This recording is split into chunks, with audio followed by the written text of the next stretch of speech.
कभी सोचा है एक ऐसे राजवंश के बारे में जिसकी नींव 566 ईस्वी में रखी गई थी और जो आज भी मौजूद है?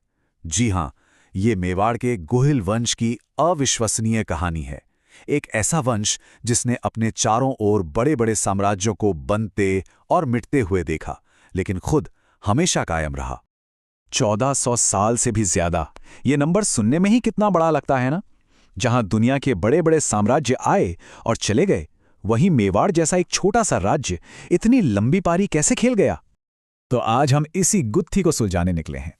आखिर मेवाड़ की जबरदस्त लॉन्जेविटी के पीछे छिपा क्या था? चलिए पता लगाते हैं। इस राज को समझने के लिए हम कुछ हिस्सों में अपनी पड़ताल करेंगे। पहले मेवाड़ के इतिहास को देखेंगे, फिर उनके अनोखे सामाजिक सिस्टम यानी कुलों का विधान को समझेंगे।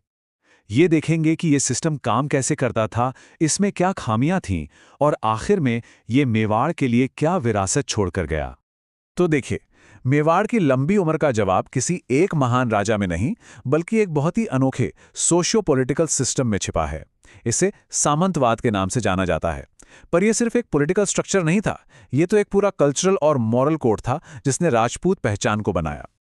अच्छा, तो ये सामंतवाद आखिर था क्या? ये यूरोप वाला फ्यूडलिज्म नहीं था, जहां जमीन के बदले सैनिक सेवा होती थी। नहीं, ये उससे कहीं ज्यादा गहरा था। ये एक ऐसा सिस्टम था जो खून के रिश्तों पर आधारित था। यहां राज्य को एक परिवार की साझी जायदाद माना जाता था और राजा उस परिवार का बस मुखिया होता था। डॉक्टर AC बनर्जी की ये बात इस सिस्टम की आत्मा को पकड़ लेती है। ये एक पार्टनरशिप थी। देश की रक्षा करना सिर्फ राजा का काम नहीं था, बल्कि हर उस व्यक्ति का था जो उस कुल का हिस्सा था। ये एक साझा फर्ज था, एक साझा सम्मान। तो ये जो पूरा सिस्टम था, वो 3 मजबूत पिलर्स पर खड़ा था। पहला, रक्त संबंध, मतलब ज्यादातर सामंत राजा के ही भाई बंधु रिश्तेदार होते थे। दूसरा, कुल की धारणा, यानी राज्य किसी एक का नहीं, पूरे कुल का है। और तीसरा, सैनिक सेवा। ये कोई नौकरी नहीं थी, बल्कि जमीन और इज्जत के बदले एक फर्ज था, एक दायित्व। और यही वो चीज है जो इस सिस्टम को सबसे यूनिक बनाती है। यहां राजा और सामंत का रिश्ता मालिक और नौकर का था ही नहीं, बल्कि बड़े भाई और छोटे भाई जैसा था। राजा को अग्रज यानी बड़ा भाई माना जाता था और बाकी सामंतों को अनुज यानी छोटे भाई। ये पूरा रिश्ता सम्मान और एक दूसरे के प्रति कर्तव्य पर टिका था। चलिए, अब जरा थ्योरी से आगे बढ़ते हैं और देखते हैं कि यह सिस्टम असल में जमीन पर काम कैसे करता था। मतलब कागज पर तो बातें बड़ी अच्छी लगती हैं, पर असलियत क्या थी? मेवाड़ में पावर बैलेंस को समझने के लिए जमीन का बंटवारा देखना बहुत जरूरी है, और ये आंकड़े सच में हैरान करने वाले हैं। राज्य के करीब 75% जमीन जागीर के तौर पर सामंतों के पास थी और सिर्फ 25% जमीन पर राजा का सीधा कंट्रोल था। इससे साफ है कि असली ताकत बंटी हुई थी और सामंत कितने ज्यादा पावरफुल थे।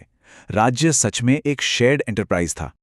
इस सिस्टम की ताकत का सबसे जबरदस्त उदाहरण है पाती परवन की परंपरा।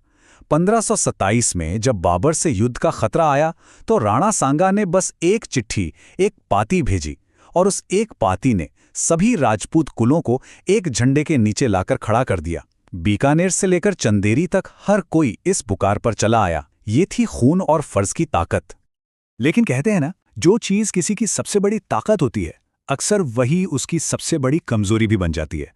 और मेवाड़ का यह सामंती सिस्टम भी इससे अलग नहीं था।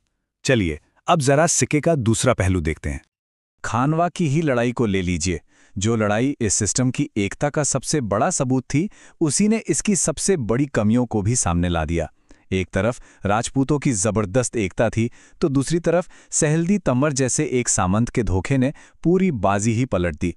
सेना बहुत बड़ी थी, लेकिन एक सेंट्रल कमांड नहीं थी, और बाबर की नई तकनीक के सामने पुरानी रणनीतियां कमजोर पड़ गईं। असल में इस सिस्टम में कुछ कमियां शुरू से ही थीं। जैसे वक्त के साथ विरासत में जमीन बढ़ते बढ़ते जागीरें छोटी होने लगीं।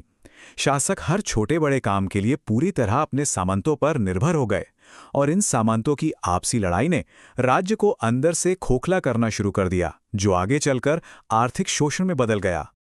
तो आखिर में सवाल ये उठता है कि ये सिस्टम मेवाड़ के लिए क्या विरासत छोड़ गया। इसकी कहानी बहुत मिलीजुली है, जिसमें वीरता भी है और कमजोरी भी। इसका असर दो तरफा था।